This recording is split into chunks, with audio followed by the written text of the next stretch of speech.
Historicamente, a luta que se desenvolve no Brasil é a luta entre Eldorado, o centro de toda a riqueza, e a Terra Sem Males, o centro de todo o imaginário popular. É sobre essa dicotomia que fala Maria José Silveira em seu novo romance Aqui Neste Lugar. Ela busca todo aquele imaginário já desenvolvido por Mário de Andrade em seu Macunaíma. Inclusive, os personagens são um casal de gêmeos, Macu e Naíma. Mas não é só Mário de Andrade que termina sendo o grande homenageado deste novo romance. É, sobretudo, o imaginário da Semana de 1922. A Semana de Arte Moderna está preenchida aqui, mas com todo o imaginário brasileiro, com toda a cultura brasileira, falando sobre o grande dilema brasileiro, a briga entre Eldorado e a Terra Sem Males.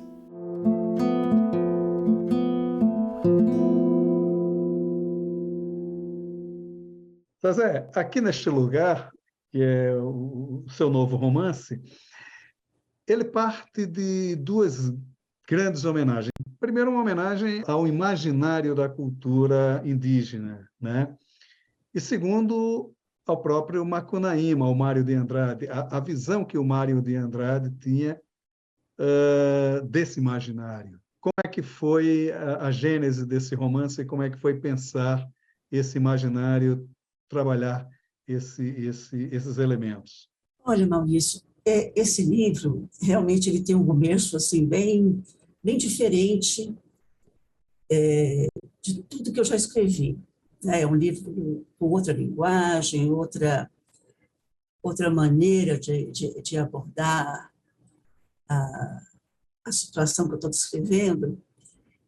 E ele nasceu num momento muito doloroso para mim, porque meu irmão mais velho, muito querido, ele estava no hospital com efizema e já em estado terminal, sabe? E passou lá um bom tempo, assim, antes de falecer. E esse tempo todo eu acompanhei, porque ele estava no hospital aqui em São Paulo, e eu moro em São Paulo, eu sempre acompanhei, estava lá todo dia visitando, até enquanto ele pôde falar, e depois já, enfim, visitando de qualquer maneira. E a questão é que quando eu chegava em casa, eu não queria pensar mais na realidade, sabe? Eu queria mergulhar em outra situação. Eu queria me afastar de tudo aquilo, daquela realidade que estava me magoando tanto.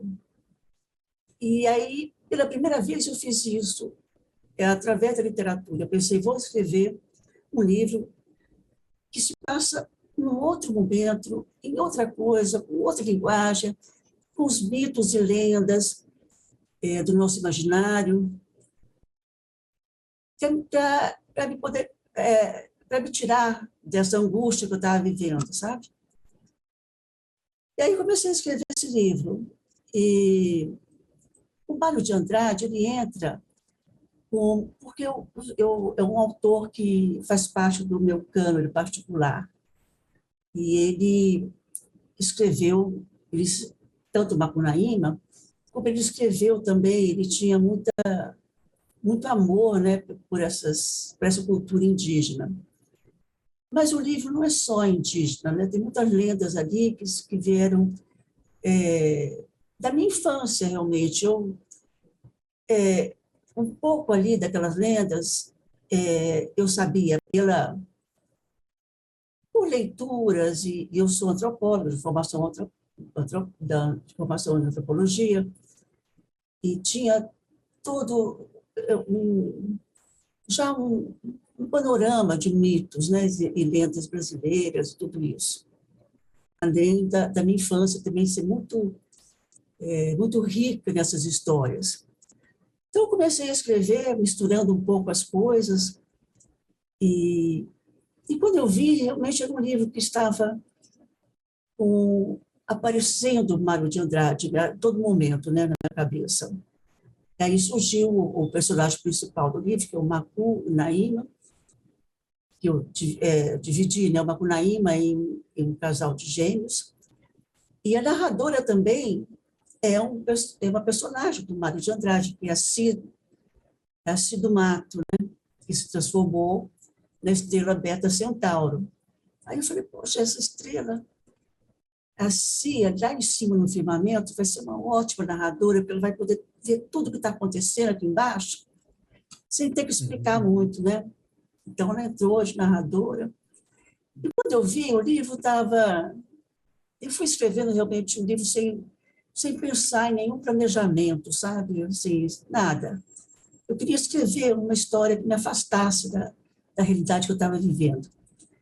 E é interessante, eu acho, porque, na verdade, eu me afastei da realidade naquele momento pessoal, mas mergulhei, assim, de maneira alegórica, na realidade brasileira. É uma temática que está constantemente em todos os seus livros, né? Exato, Esse exato. diálogo com a realidade. O Altamira, que é o seu romance anterior, ele já resgata. Agora é engraçado, porque no Altamira você resgata o imaginário andino, né? Nesse você se volta mais a essa questão amazônica. A própria Cirna, a narradora, né? É a mãe do mato, né? Que é também chamada de a mãe do mato, né? Grande protetora da floresta e tal. Agora, são universos que se completam, não é? Esse imaginário andino com esse imaginário amazônico, né? Pois é, você veja, né? Eu acho que essas coisas elas estão muito dentro da gente, né? Quando a gente começa a escrever, a gente acaba recorrendo a todo o repertório, né, que a vida nos deu, né? Eu passei um tempo nos Andes, eu conheço os Andes bem, fiz pesquisas antropológicas lá, e, e quando eu vi, eu estava tratando dessas coisas um pouco assim, sem, sem, sem uma intenção inicial, né, de tratar as coisas assim. Mas foi isso, é o que já estava dentro do meu hardware, né, vamos dizer assim, todas essas lendas e tudo isso. Então, E, foi um livro e, até fácil de escrever, na verdade. Ele é um livro com muitas camadas de leitura, acabou sendo. Você pode ler o livro como divertimento, entretenimento, como uma alegoria do país naquele momento, né? E nesse momento, enfim, em vários momentos da história do Brasil, que acaba sendo sempre essa luta, né, entre um poder e um povo mais tranquilo, mais pacífico, né? e uma luta de resistência, né? Porque, sobretudo, os gêmeos, o Macu e o Naíma, eles estão ali numa resistência permanente e, curiosamente, em defesa de uma própria crença, né? Quer dizer, eles não defendem uma terra, eles não defendem... eles defendem uma crença, né? É, O que é mais interessante no livro é essa resistência em favor daquilo que ele acredita, do que ele acha que deve ser o ideal daquela famosa terra sem males que a gente tanto é, busca, né? é, Indianamente a gente tanto busca essa terra, né? Quer é. dizer, como é isso também que se dá no livro? Eu acho que o povo ali das Terras Mares, né? É um povo pacífico, um povo alegre, um povo cheio de amor, né? E eles vivem em resistência realmente porque vivem ameaçados, principalmente aí no caso do livro, desse momento, desse episódio do livro, pelo povo do Eldorado, né? Que também é um povo que simboliza a ganância do capitalismo, a ganância não só do capitalismo, mas de necessidade de poder, né, que sempre teve uma parte da humanidade, né? E nós temos essa lenda aqui no Brasil, né, do Eldorado, que seria esse povo, né, seria esse lugar onde a riqueza predominava, né? Então, eu criei esse Eldorado pensando nisso, pensando nessa essa incessante busca de mais lucro, de mais riqueza, né? E o Macunaíma estava lá, ele é muito preguiçoso, né? Ai, que preguiça! E é realmente o mote da vida dele inteira, né? É porque essa questão do Eldorado, que é interessante, ele está na Amazônia, né? Os espanhóis entram no rio Amazônia em busca do Eldorado. A capitania de Pernambuco ela é dada a Duarte Coelho com o compromisso de que ele siga o São Francisco e ache o Eldorado. O coronel Fawcett esteve aqui em busca do Eldorado. Há o depoimento de um líder religioso muçulmano, né? Que ele se liga aos malês, em Alagoas, e ele diz, com todas as letras no depoimento dele, que ele achou o Eldorado em Pernambuco. Nunca existiu isso. Quer dizer, essa lenda do Eldorado é uma coisa muito forte, né? E persegue a gente, de certa forma, até hoje. O imaginário nordestino nos anos 30 era o Eldorado de São Paulo, né? São Paulo era, de certa forma. Quer dizer, toda essa mitologia acaba refletindo nesse seu livro também, né? Quer dizer, por que isso, buscar esse imaginário tão forte na cultura brasileira? Porque ela faz parte da gente, né? Ela faz parte justamente do nosso imaginário. Nós fomos criados com essas lendas, né? Então, eu acho que não é uma grande novidade recorrer a elas. Eu acho até que os escritores acabaram recorrendo um pouco a essas lendas. Nós temos lendas belíssimas, mas que não são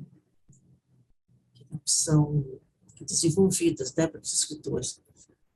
Mas o Eldorado, eu acho que ele tem também essa força, porque é isso, ele simboliza essa riqueza que sempre existiu, né, Maurício? E que sempre teve essa necessidade de expansão, de conquista. Não é à toa que o Brasil foi conquistado mesmo, né, pelos portugueses, franceses, holandeses, tudo em busca quer dizer, o Eldorado para eles era a própria terra brasileira, né? Com o seu pau-brasil, com o seu ouro, com os seus nativos, se transformando em escravos. Então, essa ideia do Eldorado, ela faz parte da gente, eu acho. Quer dizer, do nosso entendimento. Por isso que ela é tão forte assim.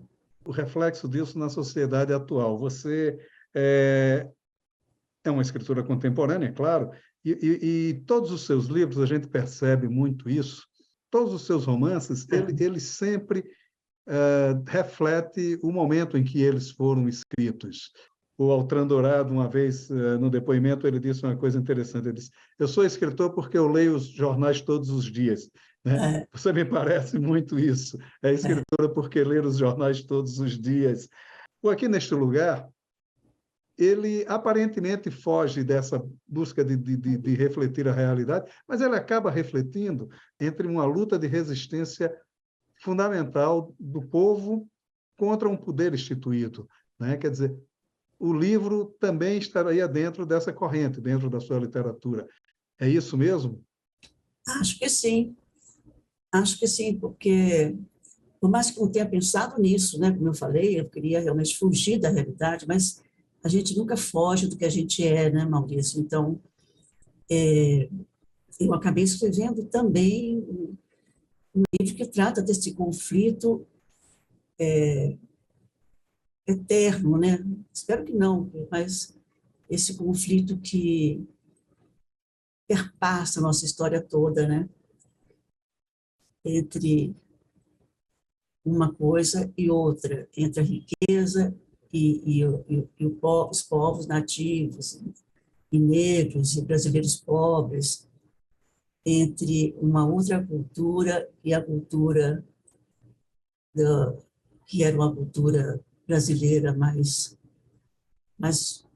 primitiva, né? Assim, mais, vamos dizer, mais fundamental, que também faz parte da nossa consciência e nosso imaginário hoje. Eu acho que, não sei, assim, pessoas acham, sabe que está tão errado assim, escrever sobre a realidade?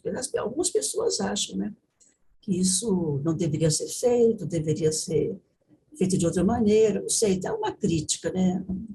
Mas eu acho que os meus livros eles não são exatamente realistas de uma maneira assim mais fechada.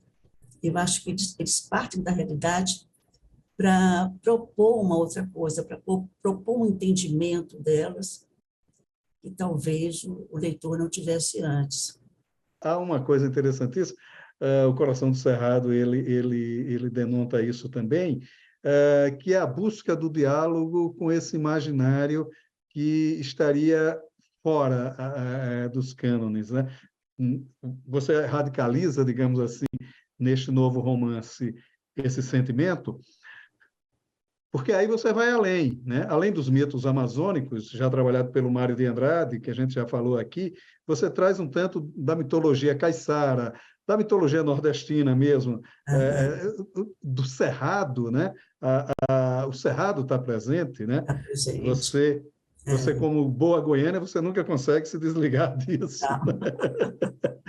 Então, quer É dizer, na engraçado. verdade, você faz um apanhado geral do imaginário dos povos originários brasileiros, ah, e centra-se aqui, que era um pouco o sentimento que os modernistas buscavam.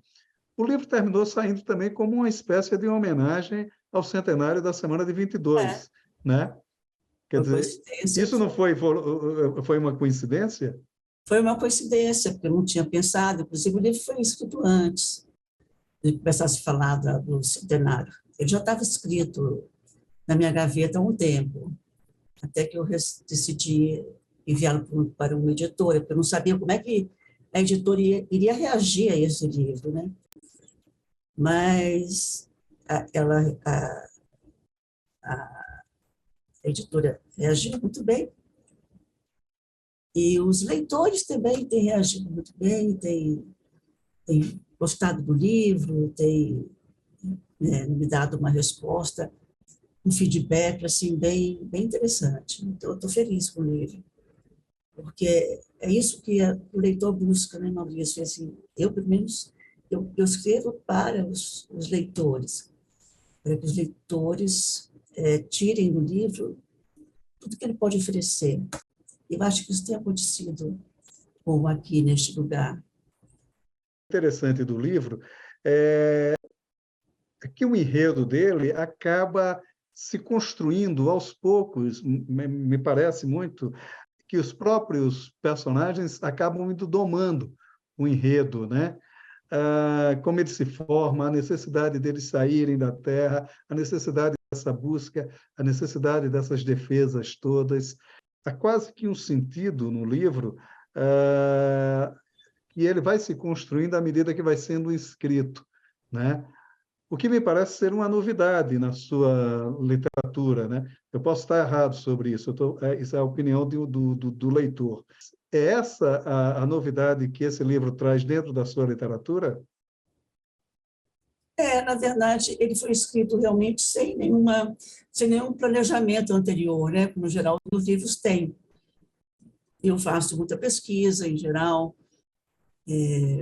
eu gosto de pesquisar, eu gosto de me fundamentar nas coisas que eu vou falar, né? Então, tudo isso faz parte dos meus livros anteriores, uma grande pesquisa e tal. Esse não, esse foi algo assim bem, eu diria até natural, sabe? Eu comecei a escrever, os personagens começaram a surgir e, e eu fui construindo o livro como se eles estivessem realmente participando daquilo ali, né? Porque o que eu tinha na cabeça assim, era um povo, que era a Terra Sem Mares, e o Eldorado.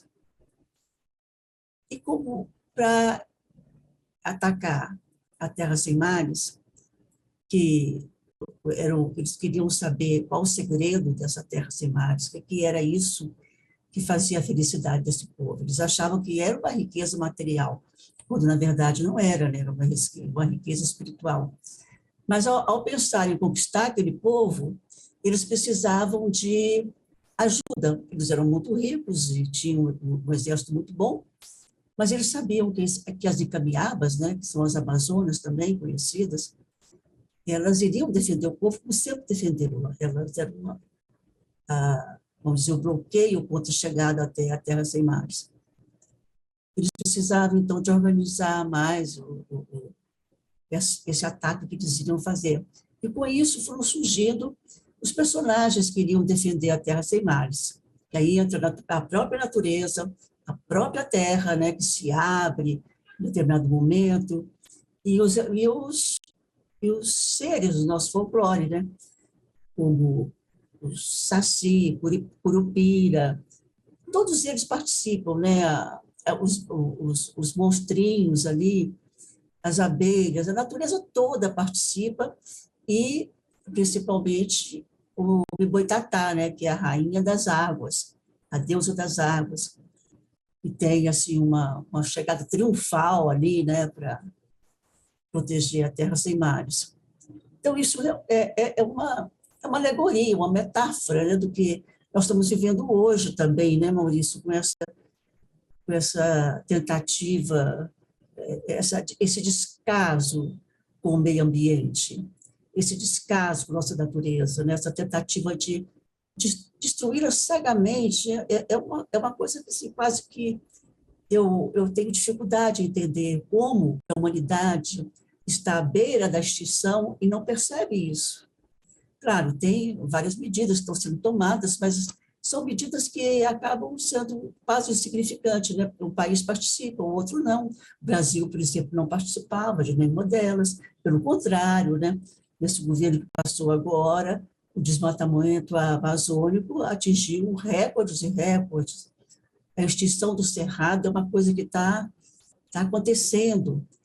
E tudo isso vai ter consequências, nós já estamos vivendo algumas consequências, né? A questão climática, enchentes, o calor horroroso em alguns países, e no nosso também. São Paulo está uma coisa horrorosa. Tudo isso nós estamos vivendo, mas parece que as pessoas são cegas, né? E nesse nível, eu pensei um pouco realmente nessa natureza também se defendendo, sabe?